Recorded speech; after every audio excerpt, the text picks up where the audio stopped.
Paytm app ഉപയോഗിച്ച് നമ്മുടെ വീട്ടിലെ കറണ്ട് ബില്ല് അല്ലെങ്കിൽ മറ്റൊരാളുടെ കറണ്ട് ബില്ല് എങ്ങനെ വളരെ എളുപ്പത്തിൽ അടയ്ക്കാം എന്നാണ് ഇവിടെ കാണിക്കാൻ പോകുന്നത്.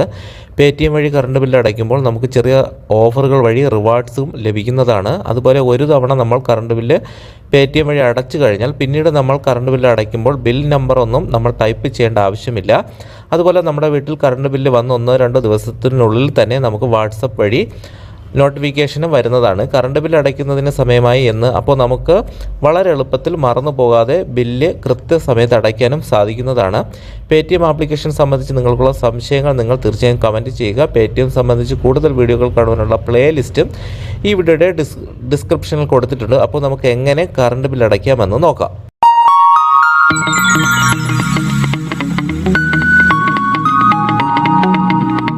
ആദ്യമായി നമ്മുടെ ഫോണിൽ ഇൻസ്റ്റാൾ ചെയ്ത പേടിഎം മൊബൈൽ ആപ്ലിക്കേഷൻ ഓപ്പൺ ചെയ്യുക. ഓപ്പൺ ചെയ്യുമ്പോൾ നമുക്ക് ഫിംഗർ പ്രിൻ്റ് ഉപയോഗിച്ചിട്ടോ എംപിൻ ഉപയോഗിച്ചിട്ടോ നമുക്ക് ലോഗിൻ ചെയ്യാം. ലോഗിൻ ചെയ്ത് കഴിയുമ്പോൾ ഇത്തരത്തിലായിരിക്കും മെയിൻ ഇൻ്റർഫേസ് വരുന്നത്. ഇവിടെ നമ്മൾ മെയിൻ ഇൻ്റർഫേസിൽ താഴേക്ക് ഇങ്ങനെ സ്ക്രോൾ ചെയ്ത് വരിക. അപ്പോൾ നമുക്ക് റീചാർജ് ആൻഡ് ബിൽ പേയ്മെൻറ്റ് എന്ന് പറഞ്ഞ ഓപ്ഷൻ കാണാം. അതിൽ ഇലക്ട്രിസിറ്റി ബില്ല് എന്ന് പറഞ്ഞൊരു ഓപ്ഷൻ തന്നെ കാണാം, സിമ്പിൾ. അപ്പോൾ നമ്മളതിൽ ക്ലിക്ക് ചെയ്യുക. അപ്പോൾ നമ്മുടെ വാട്സപ്പിൽ റീചാർജ് ചെയ്യുമ്പോൾ അതായത് ബില്ല് അടയ്ക്കുന്നതിൻ്റെ നോട്ടിഫിക്കേഷൻ വരണമെന്നാണ്. അപ്പോൾ നമുക്ക് അലോ ചെയ്ത് കൊടുത്താൽ വാട്സപ്പിൽ നോട്ടിഫിക്കേഷൻ വരും. അല്ലെങ്കിൽ നമുക്ക് ക്ലോസ് ചെയ്യാം. അതിനുശേഷം നമ്മളിതാ ഇവിടെ പേ ഇലക്ട്രിസിറ്റി ബില്ലെന്ന് പറഞ്ഞ ഓപ്ഷനിലേക്ക് ഇവിടെ വരുന്നതാണ്. ഇവിടെ നമുക്ക് ഇലക്ട്രിസിറ്റി ബോർഡ് എന്ന് പറഞ്ഞ ഓപ്ഷൻ സെലക്ട് ആയിട്ടുണ്ടാവും. ഞാനിവിടെ കാണിക്കുന്നുണ്ട്. അപ്പോൾ നമ്മളവിടെ പ്രത്യേകിച്ച് ഒന്നും ചെയ്യേണ്ടതില്ല. അല്ലെങ്കിൽ നിങ്ങൾ ഇലക്ട്രിസിറ്റി ബോർഡ് എന്ന് പറഞ്ഞ ഓപ്ഷൻ ക്ലിക്ക് ചെയ്യുക. അതിനുശേഷം താഴെയായിട്ട് നമ്മൾ ഏത് സർക്കിളാണെന്ന് ചോദിക്കുക, ഏത് സ്റ്റേറ്റാണ്. അപ്പോൾ നമുക്കവിടെ കേരള എന്ന് വന്നിട്ടില്ല എങ്കിൽ ചേഞ്ച് എന്ന് പറഞ്ഞ ഓപ്ഷൻ ക്ലിക്ക് ചെയ്തതിന് ശേഷം നമുക്കിങ്ങനെ താഴേക്ക് നോക്കുമ്പോൾ കേരള എന്ന് പറഞ്ഞ ഓപ്ഷൻ കാണാം. അല്ലെങ്കിൽ മുകളിൽ സെർച്ചിലും നമുക്ക് കേരള കാണാം. ഇവിടെ 3 ഇലക്ട്രിസിറ്റി കാണാം. കണ്ണൻ ദേവൻ ഹില്ല്, പിന്നെ വരുന്ന തൃശ്ശൂർ കോർപ്പറേഷൻ, പിന്നെ കേരള ഇലക്ട്രിസിറ്റി. അപ്പോൾ നമ്മൾ KSEB ആണ് ബില്ലടയ്ക്കുന്നതെങ്കിൽ കേരള ഇലക്ട്രിസിറ്റി നമ്മൾ സെലക്ട് ചെയ്യുക. അതിനുശേഷം താഴെയായിട്ട് നമ്മൾ കൺസ്യൂമർ നമ്പർ ടൈപ്പ് ചെയ്യാൻ വരും. അപ്പോൾ നമുക്ക് എങ്ങനെയാണ് കൺസ്യൂമർ നമ്പർ, നമ്മുടെ വീട്ടിൽ വന്നിട്ടുള്ള കറണ്ട് ബില്ല് ഇതുപോലെ ആയിരിക്കും.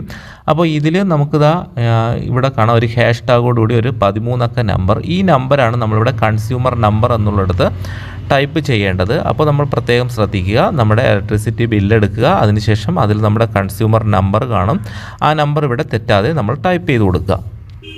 അതിനുശേഷം നിക്ക് നെയിം എന്ന് പറഞ്ഞൊരു കോളമുണ്ട്. ഇവിടെ നമ്മൾ ആർക്കാണോ ബില്ല് അടയ്ക്കുന്നത്, ആരുടെ കറണ്ട് ബില്ലാണോ അടയ്ക്കുന്നത്, അവരുടെ പേരവിടെ കൃത്യമായിട്ട് ടൈപ്പ് ചെയ്ത് കൊടുക്കുക. അതിനുശേഷം നമുക്കിവിടെ താഴെ പ്രൊസീഡ് എന്ന് പറഞ്ഞ ബട്ടൺ കാണാം. അതിലൊന്ന് ക്ലിക്ക് ചെയ്ത് കൊടുക്കുക. അപ്പോൾ നമുക്ക് ഇതുപോലെ വരും. അതായത് നമ്മുടെ കയ്യിലുള്ള ബില്ലിലുള്ള അതേ എമൗണ്ട് തന്നെയായിരിക്കും ഇവിടെ കാണാം. എൻ്റെ എമൗണ്ട് 108 രൂപ അതിവിടെ വന്നിട്ടുണ്ട്. അപ്പോൾ ബില്ലിൻ്റെ ഡീറ്റെയിൽസ് കാണാമെങ്കിൽ നമുക്കിവിടെ ബിൽ ഡീറ്റെയിൽസ് എന്ന് പറഞ്ഞ ഓപ്ഷൻ അവിടെ താഴെ തന്നെ കാണാം. അപ്പോൾ നമ്മൾ അതിൽ ക്ലിക്ക് ചെയ്യുക. നമ്മുടെ വീട്ടിൽ ബില്ല് വന്നൊരു 2-3 ദിവസം കഴിഞ്ഞതിന് ശേഷം ആയിരിക്കും നമ്മൾ ബിൽ പേയ്മെൻറ്റ് ഇതുപോലെ വരികയുള്ളൂ. അപ്പോൾ നമ്മൾ ആ ബിൽ ഡീറ്റെയിൽസ് ക്ലിക്ക് ചെയ്താൽ നമ്മുടെ കറണ്ട് ബില്ല് വരുന്ന ആരുടെ പേരാണോ, ബിൽ എമൗണ്ട്, ഡ്യൂ ഡേറ്റ്, എല്ലാ കാര്യവും കാണാൻ പറ്റും. അപ്പോൾ നമുക്കിവിടെ താഴെ അപ്ലൈ ഒരു കോഡുണ്ട്. അതായത് നമുക്ക് ഈ എൻ്റർ പ്രൊമോ കോഡാണ്. അപ്പോൾ നമ്മൾ ഇതൊന്ന് സെലക്ട് ചെയ്ത് നമ്മൾ അപ്ലൈ ചെയ്ത് കൊടുത്താൽ നമുക്ക് ചെറിയ ഓഫറുകളൊക്കെ കിട്ടും.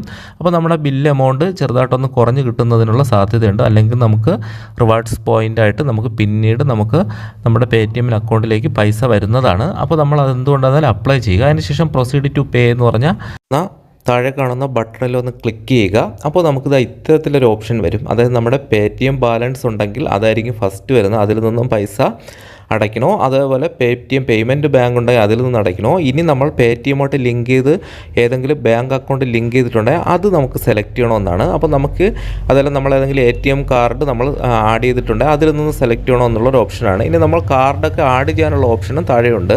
അപ്പോൾ നമുക്ക് ഇതിൽ ഏത് വേണമെങ്കിലും സെലക്ട് ചെയ്യാം. ഞാനിവിടെ എൻ്റെ ഒരു ബാങ്ക് അക്കൗണ്ട് ഞാനിവിടെ സെലക്ട് ചെയ്തിട്ടുണ്ട്. അപ്പോൾ ഇന്ത്യൻ ഓവർസീസ് ബാങ്ക്. അപ്പോൾ ഞാൻ അതൊന്ന് സെലക്ട് ചെയ്തു.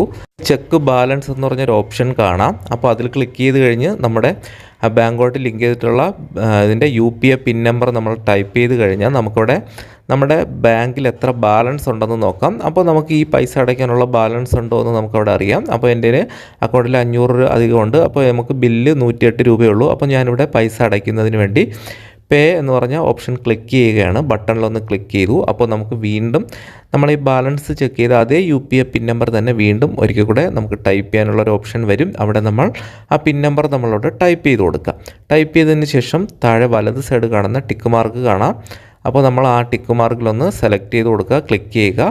അപ്പോൾ നമുക്ക് ജസ്റ്റ് ഒന്ന് വെയിറ്റ് ചെയ്യുമ്പോൾ ഇതാ ഇതുപോലെ ജസ്റ്റ് ഒന്ന് Paytm please wait we process എന്ന് പറഞ്ഞ് കാണിക്കും. അപ്പോൾ തന്നെ നമുക്കൊരു മെസ്സേജ് വരും. അത് കഴിഞ്ഞ് മീറ്റർ റീചാർജ് സ്റ്റാറ്റസ് എന്ന് പറഞ്ഞ് ടിക്ക് മാർക്ക് വരും. അത് കഴിഞ്ഞിട്ട് നമുക്ക് KSEB ബിൽ പേയ്മെൻറ്റ് സക്സസ്ഫുൾ എന്ന് പറഞ്ഞ് എഴുതി കാണിക്കുന്നതാണ്.